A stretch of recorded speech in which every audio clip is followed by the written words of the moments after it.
আজকে আমরা যে ক্লাস 7 ইংলিশ পিসটা পড়ছিলাম, কোনটা uncle Podger hands a picture, এর সেকেন্ড ইউনিটটা পড়াবো। ঠিক আছে, তো এখানটায় আমরা যেগুলো যেগুলো পড়বো এর একটু গ্রামাটিক্যাল দিকটা দেখবো, আর হচ্ছে কোন টেন্সে রয়েছে, কিংবা এখান থেকে যদি কোনো ভয়েস চেঞ্জ থেকে থাকে আমরা দেখবো। ঠিক আছে, এটা দেখ একটু। We would find the hammer for him. তো এর আগে এই পিসের মূল ঘটনাটা জেনেছিস যে কি করে আঙ্কেল পোজার একটা ফটো টাঙানোকে কেন্দ্র করে ঘরের মধ্যে পুরো সমস্যাটার উদ্ভব হচ্ছিল, সেটা বলা হবে, তাই তো? তো প্রথমে এবার দেখ, we would find the hammer for him. আমরা হাতুড়িটাকে খুঁজে বার করব, তার জন্য খুঁজে দিলাম। অর্থাৎ হাতুড়িটা যেটা পাওয়া যাচ্ছিল না, আগের ইউনিট 1-এ পড়েছিলাম, হাতুড়িটা হারিয়ে গেছিল, তো তার যে হাতুড়িটাকে আমরা খুঁজে দিলাম। We would find the hammer for him, অর্থাৎ তার সেই হাতুড়িটাকে আমরা খুঁজে দিলাম। And then we would have lost sight the mark he had made on the wall. তখন এবং তারপরে আবার কি, then he would have lost, সে আবার হারিয়ে ফেলবে সেই যে চিহ্নটাকে, he had made on the wall, দেয়ালে যে চিহ্নটা করে রেখেছিল যেখানটা হচ্ছে ছবিটা টাঙানো হবে, সেটাও আবার সে হারিয়ে ফেলেছে। there the nail was to go in, অর্থাৎ যেখানে পেরেকটাকে পোঁতা হবে, go in মিন্স ওখানে ঢোকানো হবে, তো সেই জায়গাটাও সে আবার হারিয়ে ফেললো। তো এই বাক্যটাতে ফার্স্ট যে অংশটা রয়েছে, এখানে আমরা একটা ভয়েস চেঞ্জ করার কথা বলবো। He would find the hammer for him, এটা তোরা দাগিয়ে রাখ, এটা কোন টেন্সে রয়েছে একটু খেয়াল করবো। তো এখানে আমরা যেটা দেখতে পাচ্ছি, এটা উড একটা যে ভার্ব রয়েছে, এটা auxiliary verb, modal auxiliary verb. তো আমরা এই পুরো প্যাসেজটাতে দুটো মডেল অক্সিলারি ভার্ব পাবো, প্রায় ইউজ হচ্ছে দেখছি। একটা হচ্ছে উড, আর কিছু জায়গায় দেখতে পাবো কুড। তো এই মডেল অক্সিলারি ভার্ব সম্পর্কে আমরা একটু বলে নিচ্ছি। মডেল অক্সিলারি ভার্ব একে ডিফেক্টিভ ভার্ব বলা হয়। ডিফেক্টিভ ভার্ব বলতে কি, এইগুলোর টেন্স চেঞ্জ হয় না, টেন্সের সঙ্গে সঙ্গে এদের চেঞ্জ হয় না, প্লাস এই ভার্বগুলোর পাস্ট পার্টিসিপেল ফর্মও হয় না, এর ইনফিনিটিভ ফর্মও হয় না। ইনফিনিটিভ ফর্ম মানে কি, টু সহযোগে যে ভার্বের যে ব্যবহারটা সেটাও হয় না, কিংবা এর শেষে এস যোগও হয় না। যেমন থার্ড পারসন সিঙ্গুলার হলে সাবজেক্ট, তার শেষে যখন এস যোগ হতো সেরকমও হয় না, অর্থাৎ এটা কিন্তু চেঞ্জ হয় না। তাহলে এটার ব্যবহারটা কি না, কোনো সেন্টেন্সে যে বক্তার মনের ভাবটাকে বোঝানোর জন্য এটা সাধারণত ব্যবহার। এই যে প্যাসেজটাতে আমরা দুটো মডেল অক্সিলারি পড়বো, একটা হচ্ছে কুড আর একটা হচ্ছে উড। সাধারণত কুডের কি অর্থে ব্যবহৃত হয়, তাহলে অতীতের কোনো সামর্থ্য, অতীতে সেটা করতে পারতো এরকম ব্যাপারটা, কিংবা কোনো সময় বিনম্র অনুরোধ করছে বা অনুমতি চাইছে, এরকম সেন্সে কিন্তু এই কুডের ব্যবহার হবে। আমরা এইগুলো দেখে টেন্সটাকেও আবার অনেক সময় যদি ক্যানেরও পাস্ট টেন্সটা কিন্তু কুড, পাস্ট সেন্সেও এটা ব্যবহৃত হতে পারে অতীতের। আর উড ভার্বটার ব্যবহারও অতীতে কোনো নিয়মিত কাজ হতো সেই রকম ব্যবহারটাকে বলতো। এই যে ঘরের ছবি টাঙানোকে কেন্দ্র করে এখানটা, এটা অতীতে অনেকবার হয়েছে, সেই সেন্সে কিন্তু উডের ব্যবহার এইখানে আমরা পিসে ব্যবহার দেখতে পাচ্ছি। আর প্রস্তাব দিচ্ছে, কোনো প্রস্তাব কোনো কিছু ক্ষেত্রে, বা অনিশ্চয়তা বা অনিচ্ছা, এই সমস্ত সেন্সে কিন্তু এই উডের ব্যবহারটা হয়। তো এই যে বাক্যটা আমরা এখানে বললাম, we would find the hammer for him, এই বাক্যটার আমরা ভয়েস চেঞ্জ করতে বলবো। তো ভয়েস চেঞ্জ তোরা নিয়ম তো আগে থেকে জেনেছিস, তাই তো? সেখানটায় বাক্যটার কোনটা সাবজেক্ট, কোনটা ভার্ব, কোনটা অবজেক্ট ভালো করে জেনে নিতে হবে, তারপরে আমাদের ভয়েস চেঞ্জ করতে হবে নিয়ম মেনে। কোন টেন্সে আছে ধরে নিই, তো এখানে উড যখন থাকে, অর্থাৎ মডেল অক্সিলারি ভার্বের পরে কিন্তু ভার্বের সবসময় প্রেজেন্ট ফর্ম বসে, তো আমরা এখানটা এটাকে প্রেজেন্ট সেন্সেই আমাদের ভয়েস চেঞ্জটা করতে হবে। আর হচ্ছে কি, ভয়েস চেঞ্জের সময় এটা বলে নিচ্ছি যে এই যে মডেল অক্সিলারি ভার্বগুলো আনচেঞ্জ থাকবে, যেহেতু বাক্যের আমাদের সেন্স চেঞ্জ করা যায় না, আমাদের ভয়েস চেঞ্জ হোক, ন্যারেশন চেঞ্জ হোক, এক্ষেত্রে আমাদের কি তার সেন্স চেঞ্জ করা যাবে না, মানে ভাব চেঞ্জ করা যাবে না, শুধু কনস্ট্রাকশন চেঞ্জ করতে হবে। তাই এই মডেল অক্সিলারিগুলো ইনট্যাক্ট থাকবে, যেরকম আছে বাক্যতে সেরকমই থাকবে। এবং তারপরে ভয়েস চেঞ্জের নিয়মের ক্ষেত্রে যেহেতু বি ভার্ব বসার কথা, সেই যে অবজেক্টটা বসার পরে বি ভার্ব বসার কথা, তো অবজেক্টটা বসার পরে এই মডেল অক্সিলারি থেকে যাবে, তারপরে শুধু বি ভার্বের প্রেজেন্ট রূপ বি বসবে এবং মূল ভার্বের 3 নম্বর রূপ বসবে, এবং বাই সহযোগে সাবজেক্ট। এইটাই হচ্ছে রুলটা, তাই তো? তোরা এটা এক্ষুনি করবি। আচ্ছা, এরপরে আমরা দেখছি, তাহলে এখানে যে 2 নম্বর এই বাক্যগুলো টেন্সটা বুঝতে পেরেছিস। আর এই যে দেখ, have lost, then you have lost the sight of mark, এটা একটা প্রেজেন্ট পারফেক্ট টেন্সে রয়েছে। আর উডটা এখানটায় সেন্সকে বোঝানোর জন্য, অর্থাৎ সে হারিয়ে ফেলবে হয়তো, অর্থাৎ সেখানকার ভাবটা, সেখানকার পরিবেশের অ্যাটমসফিয়ারের যে অবস্থাটাকে বোঝানোর জন্য এই সেন্সটা উডটা ব্যবহার করা হয়েছে। হয়তো বা সেই যে অতীতে এরকম হারিয়ে ফেলবে, অর্থাৎ এরকম প্রায় হয়ে থাকে। আচ্ছা, এরপরে কি, each of us had to get up on the chair, সবাইকে আমাদের তারপরে কি হতে চেয়ারের উপরে উঠতে হবে, বিসাইড হিম, তার পাশে রাখা যে চেয়ারের উপর আমাদেরকে উঠতে হবে। And see if he could find it, এবং আমাদের দেখতে হবে যে খোঁজার কাজে সে কোথাও খুঁজে পেয়েছে কিনা বা আমরাও খুঁজে পাই কিনা, সেটার জন্য আমাদেরকে তার পাশে উঠতে হবে। And see if we could find it, যাতে করে আমরাও খুঁজে পাই, তার জন্য দাঁড়াতে হবে চেয়ারের উপরে। We would each discover it in a different place, আমরা প্রত্যেকে এটাকে খুঁজে বার করবে, আলাদা আলাদা জায়গায় যেন আমরা খুঁজে পেলাম। অর্থাৎ সবাই খুঁজছে, সঠিকটা কেউ বলতে পারছে না, প্রত্যেকে নিজেদের মতো করে বলছে যে এইটা একটা সেই মাঠ। And he would call us all fools, এবং তখন সে রেগে গিয়ে তখন বলবে কি সব বোকাগুলা কোথাকার। হি উড কল আস, আমাদেরকে বলবে হয়তো যে সব বোকার দল কোথাকার।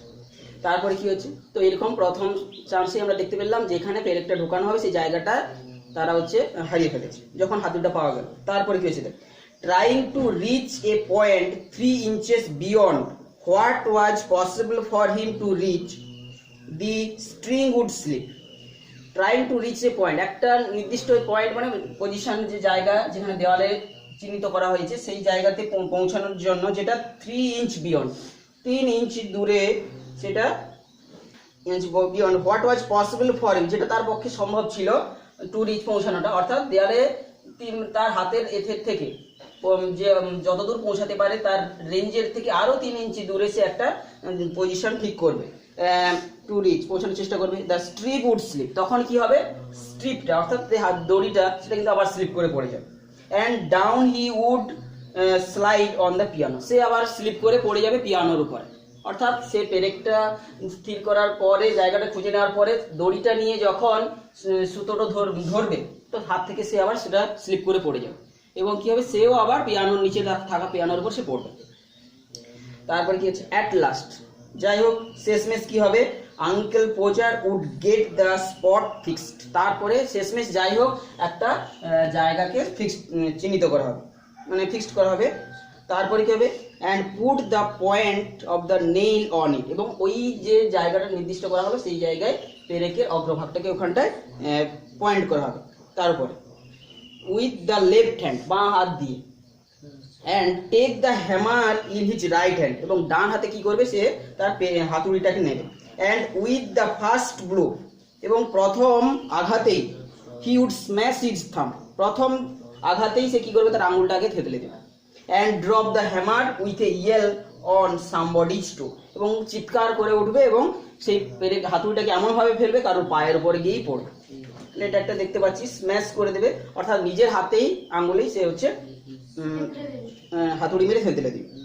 তো এইটা একটা যখন ঘরে একটু চিৎকার শুরু হয়ে গেছে, এরপরে কি হচ্ছে, aunt Maria would mildly observe that, এত সমস্ত ঘরে যখন এই সমস্ত কাজ কারবার করছে সবাই মিলে, তার কাকিমা কি করছে, সব মারিয়া সেগুলোকে মানে মৃদুভাবে সব দেখছে, শান্তভাবে সব স্থির মস্তিষ্কে থেকে সবকিছু দেখছে। Next time uncle Podger was going to hammer a nail into the wall, she hope he would let her know in time, সে তখন কি বলবে, আঙ্কেল পোচারকে বলবে যে পরের বার যখন হাতুড়িটা মারতে যাবে অন্তত আগে আমাকে একবার আশা রাখি, একবার আমাকে জানাবে, অর্থাৎ যাতে করে এই সমস্যাগুলো না হয়। Next time uncle Podger was going to hammer, এখানে ওয়াজ গোয়িং কোন টেন্সে আছে, গোয়িং পাস্ট কন্টিনিউয়াস রয়েছে, তাহলে পরের বার যখন মারতে যাবে হাতুড়িটাকে সেই যে দেওয়ালে পেরেকটাকে ঢোকানোর জন্য, হি হোপ, সে বলছে কি যে আমাকে বলবে, আমি ইচ্ছা করি যে আমার আশা রাখি যে তোমরা একটু আমাকে জানাবে ব্যাপারটা, হার দ্য নেক্সট টাইম, সময় থাকতে থাকতে আমাকে জানাবে, বুঝতে পেরেছিস, অর্থাৎ যাতে করে হয়তো সে আরো তার যে স্বামীকে বা এখানে আঙ্কেল পোচারকে হয়তো কিছু সে তার টিপস দেবে যে হয়তো কিভাবে করতে হবে এই কথা।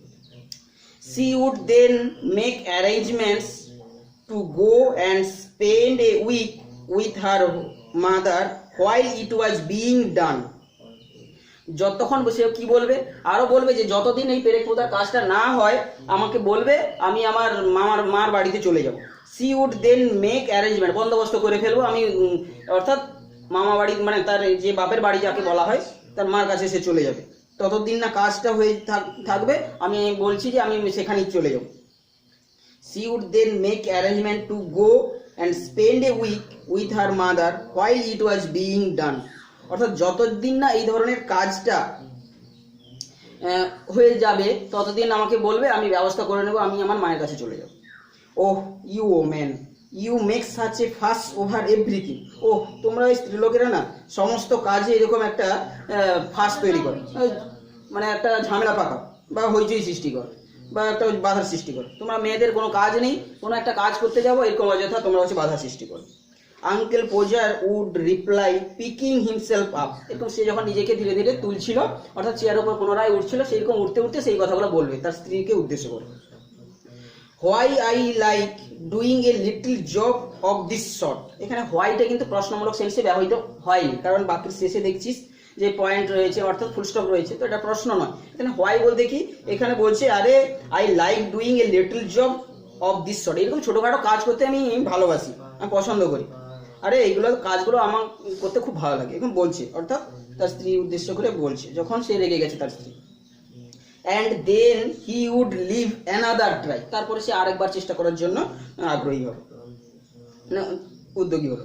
অ্যাট দ্য সেকেন্ড ব্লো, তারপর আবার যখন দ্বিতীয়বার সে কি করবে, হাতুড়ি নিয়ে আবার চেষ্টা করবে আঘাত দেওয়ার, the nail would go clean through the plaster, আবার দ্বিতীয়বারের চেষ্টা করে যখন পেরেকটাকে ঢোকানোর চেষ্টা করবে এমন জোরে আঘাত করবে যে কি হবে, পেরেকটা পুরো দেওয়াল ভেদ করে ঢুকে যাবে এবং কি হবে, and half the hammer after it, এবং অর্ধেকটা হাতুড়িও দেওয়ালে ঢুকে যাবে, এত জোরে আঘাত করেছে।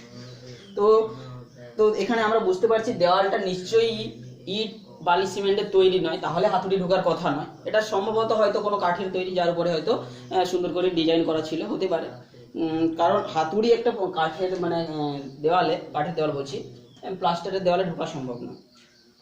তো এইটা হলো then he would find the rule and the string again, আবার তো ওইটা নিশ্চয়ই হাতুড়ি ঢুকে গেছে এবং পুরো পেরেক ঢুকে গেছে, মানে কি ওই জায়গাটাতে আর ফটো টাঙানো যাবে না, তখন তাকে আবার কি করতে হবে, then he would find the rule and the string again, তখন পুনরায় সে আবার সেই দড়ি ফিতা এগুলো সব আবার তাকে পুনরায় সে নিয়ে আবার শুরু করবে। And a new hole was made, এবং আবার নতুন করে একটা গর্ত তৈরি করা হবে। তো এখানটায় আমরা যতটা পড়েলাম, এখানে দুটো জায়গায় আমরা ভয়েস চেঞ্জ করার কথা আমরা আগে থেকে খুঁজে রেখেছি। দেখ, aunt Maria would mildly observe that, এটা একটা ছোট বাক্য আছে, এই বাক্যের অংশটাকে আমরা বলবো যে ভয়েস চেঞ্জ করার জন্য। Aunt Maria would mildly observe that, এটা একটা ছোট বাক্যকে আমরা বলছি ভয়েস চেঞ্জ করার কথা। তারপরে আবার এই যে হোয়াইল ইট ওয়াজ বিইং ডান, তার স্ত্রী যখন রেগে বললো না, তোমরা যতদিন না কাজটা শেষ হয় বলো, আমি আমার মায়ের কাছে চলে যাচ্ছি, যে it was being done, it was being done, while it was being done, পেয়েছিস? ওটা কোন ভয়েসে রয়েছে বল দেখি, অ্যাক্টিভ না passive? While it was being done এর উপরে জাস্ট ও ইউ মেক এ ফার্স্ট, এটার উপর লাইনটা প্যাসিভেই আছে কিন্তু, তো এটাকে আমরা ভয়েস চেঞ্জ করার কথা বলবো। ইট ওয়াজ বিইং ডান, এই ছোট্ট একটা বাক্যটা দিলাম, এর ভয়েস চেঞ্জ করার কথা বলছি। আচ্ছা, তারপরে আমরা কতটা বলেছিলাম, আচ্ছা দেন অর্থাৎ অর্ধেকটা হাতুড়ি ঢুকে গেছে, দেন আচ্ছা আবার পুনরায় সে ফিতা আর হচ্ছে হাতুড়ি এগুলো সব আবার খুঁজে বের করলো এবং নতুন একটা গর্ত তৈরি করলো, এইটার একটা আমরা ভয়েস চেঞ্জ করার কথা বলছি। A new hole was made, এই যে ছোট্ট একটা বাক্য, a new hole was made, এটা কোন সেন্সে রয়েছে বা কোন ভয়েসে রয়েছে? A new hole was made, made তাহলে পাস্ট টেন্সে রয়েছে, আর পাস্ট না পারফেক্ট হলে তো সে হ্যাজ হ্যাভ থাকতো, হ্যাড থাকতো আর মূল ভার্বের 3 নম্বর, এটা প্যাসিভ ভয়েসে রয়েছে, পাস্ট টেন্সের প্যাসিভ ভয়েসে রয়েছে, পাস্ট ইনডেফিনাইট টেন্সের প্যাসিভ ভয়েসে রয়েছে, বোঝা গেছে? কারণ কি ওয়াজ আছে আর মেড আছে, কারণ কোন টেন্সের রূপে তো ওয়াজের পরে মূল ভার্বের 3 নম্বর রূপ থাকে না, একমাত্র ভয়েস চেয়ে থাকে, তো এটা একটা পাস্ট ইনডেফিনাইট টেন্সের প্যাসিভ ভয়েসে রয়েছে, বোঝা গেছে? তারপর দেখ অ্যাবাউট মিডনাইট, তাহলে পুরো একটা নতুন গর্ত তৈরি হয়ে যাবে, এর নতুন গর্ত হয়ে গেল। অ্যাবাউট মিডনাইট, প্রায় মাঝরাত বরাবর কি হবে, the picture would be up, ছবিটাকে টাঙানো হবে। ভেরি ক্রুকড অ্যান্ড ইনসিকিউর, এই আঁকা বাঁকা করে টেরা বাঁকা করে এবং অনিশ্চয়তার সঙ্গে একটা যেন ফটো টাঙানো হলো, অর্থাৎ যখন যে কোনো মুহূর্তে যেন খুলে পড়বে এবং সোজা নয়, দেওয়ালের সঙ্গে যেন টেরা হয়ে আছে, তো এইরকম ভাবে টাঙানো হলো। এটা করতে প্রায় মধ্যরাত লেগে গেল, মাঝরাত হয়ে গেছে।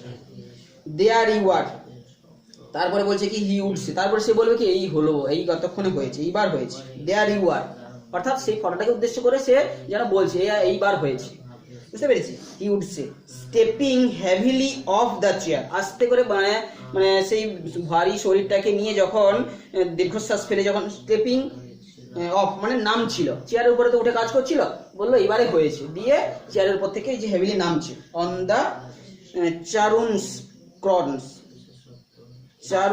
চারুমেন্স কর্নস মিন্স যে ঘরে তাদের যে এই যে মানে এই যে চাল শস্যগুলোকে জমা করে রাখে, সেই তার উপরে সে এসে পা দিল, অর্থাৎ ধপাস করে পা দিল। Stepping heavily off the chair on the corn, সেটা স্তূপ করে যে রাখা ছিল চেয়ারের পাশে হয়তো, তারপর ধপ করে পা দিয়ে দিল। And serving the mess he had made with evident pride, এবং চারদিকটা এবং সার্ভিং করছে, সার্ভিং দ্য মেস কি যে গন্ডগোলটা সে করেছে, had made with evident pride, গর্বের সঙ্গে সেই জন্য সেগুলোকে পর্যবেক্ষণ করছে, কি করে ফেললাম রে আমি, অর্থাৎ আর সেই সেখান থেকে টাঙিয়ে সে তো বললো বাহ আমার এই ঘরে কাজটা যা হয়েছে, দিয়ে চেয়ারের উপর থেকে নামতে গিয়েই সে যে মেঝেতে রাখা সে শস্য যে কোনাগুলোকে স্তূপ করে রাখা ছিল তার উপর এমনভাবে পা দিল সমস্ত আবার মেস হয়ে গেল, অর্থাৎ জটিলতা আবার লণ্ডভণ্ড হয়ে গেল। এবং সেইটাকে সে যখন সার্ভে করছিল এবং সেই জন্য একটা গর্ববোধ করছিল এবং ভালো কাজ সে করেছে যেন। Serving the mess he had made evident pride. তো এটা একটা বাক্যটা কোন টেন্সে রয়েছে আমি বারবার দেখতে বলবো, এন্ড এর পর থেকে সার্ভিং দ্য মেস, সার্ভে কিন্তু একটা ভার্ব, এর সঙ্গে আইএনজি যোগ করে ওটা পার্টিসিপল হয়েছে, তাহলে ওটা আর ভার্ব নেই, ওটা সাবজেক্ট হিসেবে ব্যবহার হয়েছে। সার্ভিং দ্য মেস পুরোটা একটা অংশ হয়ে গেছে। Serving the mess he had made with evident pride, he had made, এটা কোন টেন্সে আছে, he had made, he had made perfect, he had made with evident pride, গর্বের সঙ্গে সে যেন দেখছে কি সে করে ফেলেছে। সার্ভিং দ্য মেস, তাহলে বাক্যটার বিভিন্ন অংশ রয়েছে কিন্তু মূল ভার্বটা কোথায় রয়েছে, হ্যাড মেড। তাহলে serving the mess he had made with evident pride, এটাও আমরা ভয়েস চেঞ্জ করতে পারি যখন উঁচু ক্লাসে পড়বো, তখন এখানে এত কঠিন আমাদের দিচ্ছি না।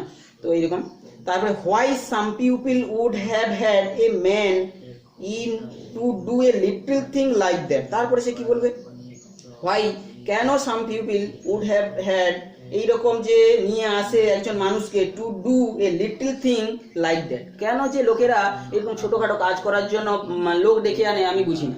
অর্থাৎ সে বলছে why some people would have had, অর্থাৎ কেন উড হ্যাভ হ্যাড মানে পায় বা নিয়ে আসে, কেন যে লোকেরা এরকম ছোট কাজ করার জন্য, অর্থাৎ এই ফটো টাঙানো একটা ছোটখাটো কাজ, এই সমস্ত কাজ করানোর জন্য কেন যে লোকেরা লোক ডেকে আনে আমি বুঝে উঠি না, এই লিটল থিং লাইক দ্যাট, এরকম ফটো টাঙানোর মতো। এবং এটা সব অর্থাৎ সে বললো যে আমি ভালো কাজটা ভালোই করেছি এবং এটা যে কেউ করতে পারে, এই রকম কাজগুলো করার জন্য কারোর হচ্ছে যে লোককে ডেকে আনা উচিত। তো এইটা হচ্ছে ফটো টাঙানো নিয়ে একটা হাস্যকর ঘটনা টোটালটা হয়েছে। তো এইখান থেকে আমরা যে যে ভয়েস চেঞ্জগুলো করার কথা বললাম তোরা এক্ষুনি একটু দাগ দিয়ে এটা করা শুরু কর, বুঝতে পেরেছিস? আর এই যে মডেল অক্সিলারি সম্পর্কে তোরা গ্রামার বইতে কিন্তু একটু ভালো করে দেখিস। আর এই যে পিসটা জুড়ে আমরা এর শেষের পোর্শনতে আমরা কি কি পড়বো না, একটা গ্রামাটিক্যাল পার্ট যেটা রয়েছে ফিউচার টেন্স সম্পর্কে পড়বো। ফিউচার টেন্স সম্পর্কে তোদের কিছু আইডিয়া রয়েছে, ফিউচার টেন্সের যুক্ত বাক্যগুলোর গঠন কি ধরনের হয়। তাহলে ফিউচার টেন্স মানে তার 4 প্রকার রূপ আছে। এক নম্বর হচ্ছে কি সিম্পল ফিউচার, আমি সংক্ষেপে লিখছি সিম্পল ফিউচার টেন্স বা ফিউচার ইনডেফিনাইট বা ফিউচার ইনডেফিনাইট। তারপরে কি ফিউচার পারফেক্ট, ফিউচার কন্টিনিউয়াস। তারপরে কি ফিউচার পারফেক্ট, আর হচ্ছে কি ফিউচার পারফেক্ট কন্টিনিউয়াস। তো এদের মধ্যে আমাদের এইখানে এই বাক্যতে গ্রামাটিক্যাল যেটা আলোচনা রয়েছে ফিউচার ইনডেফিনাইট, এর বাক্যের গঠনটা কি ধরনের একটু বলছি। এর বাক্যের গঠনটা কি হচ্ছে, প্রথমে সাবজেক্ট থাকবে, তারপরে কি থাকবে না সাবজেক্ট অনুযায়ী হয় শ্যাল বা উইল। সাধারণত জেনারেলি উইলের ব্যাপারটা এখন বেশি হয়, শুধু শ্যালটা কার পরে বসে আই উইল এই দুটোর পরে, আর বেশিরভাগ ক্ষেত্রে উইলটাই ব্যবহৃত। তারপরে কি থাকবে মূল ভার্ব থাকবে, ভার্বের প্রেজেন্ট ফর্মটা থাকবে। মূল ভার্ব যে কোনো ভার্ব সেই যে বাকি যে মূল কাজটা সেই ভার্বটা সেটা কিন্তু প্রেজেন্ট ফর্ম, V1 মানে V1 প্রেজেন্ট ফর্ম। আর হচ্ছে অবজেক্ট থাকবে বা যদি কমপ্লিমেন্ট আর কিছু কিছু থেকে থাকে এইটা থাকবে। আর কন্টিনিউয়াসের গঠনটা কি রকমের হবে, আর যদি তাহলে সাবজেক্ট তারপরে কি ভার্ব থাকবে শ্যাল বা উইল, তো অবশ্যই থাকবে শ্যাল বা উইল থাকবে, তার সঙ্গে সঙ্গে কি থাকবে বি ভার্ব প্লাস মূল ভার্বের সঙ্গে আইএনজি, মূল ভার্ব তার সঙ্গে আইএনজি এটা থাকবে প্লাস অবজেক্ট, এটা হচ্ছে কন্টিনিউয়াস। তারপরে পারফেক্টে কি থাকবে না সাবজেক্ট থাকবে, তো শ্যাল উইল থাকবে, আর কি থাকবে হ্যাজ থাকবে, আর হচ্ছে মূল ভার্বের 3 নম্বর V3, ঠিক আছে, আর হচ্ছে অবজেক্ট থাকবে।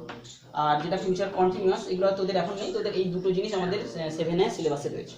আর শ্যাল উইল থাকবে প্লাস কি থাকবে তাহলে হ্যাজ বিন থাকবে, হ্যাজ বিন কথাটা থাকবে, has been R have been, আর হচ্ছে মূল ভার্বের শেষে আইএনজি থাকবে, আর হচ্ছে অবজেক্ট থাকবে। এটা হচ্ছে টোটাল ফিউচার টেন্স। তো তো আমাদের এই চ্যাপ্টারে যেটা রয়েছে গ্রামাটিক্যাল পার্ট, এটা একটু দেখবি বাক্যগুলো পড়ার সময়। তাছাড়া এই যে পেজটায় পড়ছিস এর লাস্টে যে রাইটিং স্কিল রয়েছে, সামারি রয়েছে। সামারি কাকে বলে না, একটা পিস দেওয়া থাকবে, পড়ে সংক্ষেপে লিখতে হবে, এইটা রয়েছে। তার যে নিয়মগুলো একটু বলে দিচ্ছি। সামারি লেখার সময় ডাইরেক্ট অর্থাৎ ডাইরেক্ট স্পিচ যুক্ত বাক্য, যেটা আমরা ন্যারেশন চেঞ্জের ক্ষেত্রে বলেছি, কোটেশন যুক্ত কোনো বাক্য রাখা যাবে না। আর হচ্ছে নিজের মতো করে লিখতে হবে, বেশি উদাহরণ দেওয়া যাবে না, একটা হেডলাইনও থাকবে হয়তো। তো এইটা হচ্ছে প্রেসে রাইটিং, বুঝতে পেরেছি, সামারি রাইটিং। তো এইরকম এই ব্যাপারটা মোট টোটালি চ্যাপ্টারটাতে রয়েছে, তোরা একটু দেখিস।